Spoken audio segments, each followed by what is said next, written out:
အားလုံးပဲမင်္ဂလာပါခင်ဗျာအဲ့တော့ living patient နဲ့ကြိုဆိုပါရစေဒီနေ့အိမ်မှာဘာချက်မလဲဆိုလို့ရှိရင်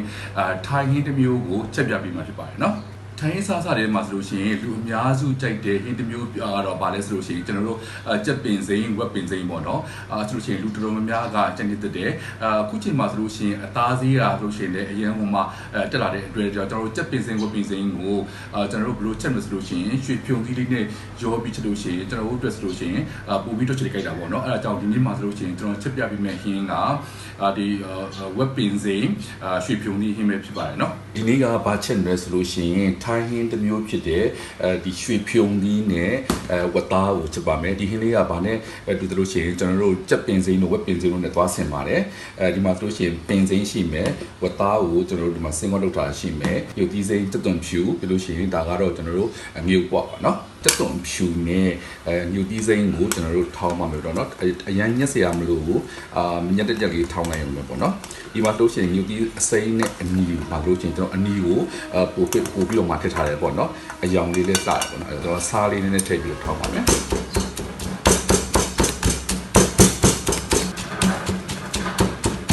လိုမျိုးခက်ကြမ်းကြမ်းလေးအနေထားဆိုလို့ရှိရင်ရပါပြီเนาะကျွန်တော်တို့ထောင်းထားတဲ့နှစ်ကလေးကိုကျွန်တော်တို့စီတက်မယ်ပေါ့เนาะ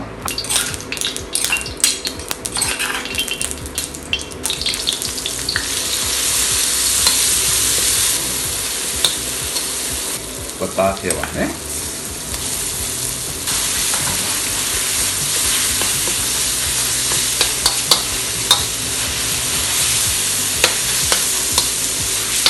ဝက်သားကိုကျွန်တော်တို့အကြောင်းပြောင်းလာတဲ့ဒီမှာတပည့်စောပြနေပါတော့ပြီးလို့ရှိရင်ဒီပြုံကြီးထည့်ပါမယ်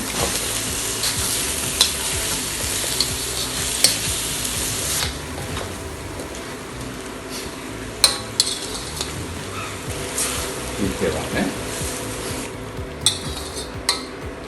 ဆူလိုက်ခါမလို့ရှိရင်အရာတာအတွက်ဆိုလို့ရှိရင်ကျွန်တော်တို့ခရူးစီထည့်ပါမယ်ကံပြားကြီးလေးထည့်ပါမယ်နော်ပင်းငပြားကြီးအကြည့်လေးထည့်ပါမယ်တကြားလေးထည့်ပါမယ်ဟင်းခမုတ်တက်လို့ရှိရင်တော့ဟင်းခမုတ်ထည့်နေပါတယ်နော်အဲ့ဒီမှာကျွန်တော်တို့ဒီရွှေဖြုံလေးနူအောင်အဖုံးအုပ်ပြီးတော့ချက်ပါနော်ဒီမှာရွှေဖြုံလေးနူအောင်ကဒီပြောအဆိုရှင်ကျွန်တော်တို့ဒီမှာရုပ်ပွားစိတ်လေးထည့်ပါမယ်โอเคဒါလေးကိုကျွန်တော်တို့ဆက်ပြီးတော့မှခဏလေးချက်ထားမယ်ပြီးလို့ရှိရင်တော့ကျွန်တော်တို့ပြင်စိမ်းအုပ်ပါလို့နော်နောက်ဆုံးမှဆိုရင်ကျွန်တော်တို့ပြင်စိမ်းလေးကိုညံ့များလေးကျွန်တော်တို့ဟုတ်ပါနော်ဝေးနာပဲနော်โอเคဒါဆိုလို့ရှိရင်ကျွန်တော်တို့ဝက်သားရွှေပြုံကြီးပြင်စိမ်းမရဘူးနော်ဒါကတော့ကျွန်တော်စောစောကချက်ပြပြီးခဲ့တဲ့ဝက်ပင်စိမ်းရွှေဖြုံကြီးပေါ့နော်သူကအနံ့လေးကိုမှမွေးပြီးတော့မှအရန်ဟိုမှာစားလို့ကောင်းတယ်အဲ့လိုချက်ပင်စိမ်းဝက်ပင်စိမ်းလေးကိုကြိုက်လို့ရှိရင်ဒီဟင်းကိုကြိုက်မှသိကြပါရဲ့နော်ဒီမှာကျွန်တော်ကြက်ဥကြော်လေးလည်းကြော်ထားတယ်ကြက်ဥကြော်ကဒီလိုမျိုးထိုင်းဟင်းဒီမှာဆိုချင်ကြက်ဥကြော်ကျွတ်လေးကြော်တာပို့ပြီးတော့မှကောင်းမှာနော်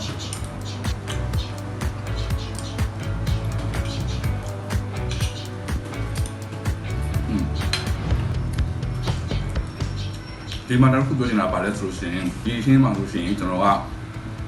မြန်မာပင်စိမ်းကိုသုံးတာပေါ့နော်တကယ်လို့ကျွန်တော်တို့ဒီကြက်ပင်စိမ်းဝက်ပင်စိမ်းဒီမှာထည့်တယ်ဒီကပောင်လို့ခေါ်တဲ့ထိုင်းပင်စိမ်းလို့ရှိရင်အရန်ကိုမှကောင်းပါနော်အရန်ကိုမဲ့ကဲဒီလိုမျိုးရိုးရှင်းလွယ်ကူတဲ့ခင်းလေးကိုအိမ်မှာချက်ပြီးတော့မှစားကြည့်စီချင်ပါတယ်ခင်ဗျာကျေးဇူးများတင်ပါတယ်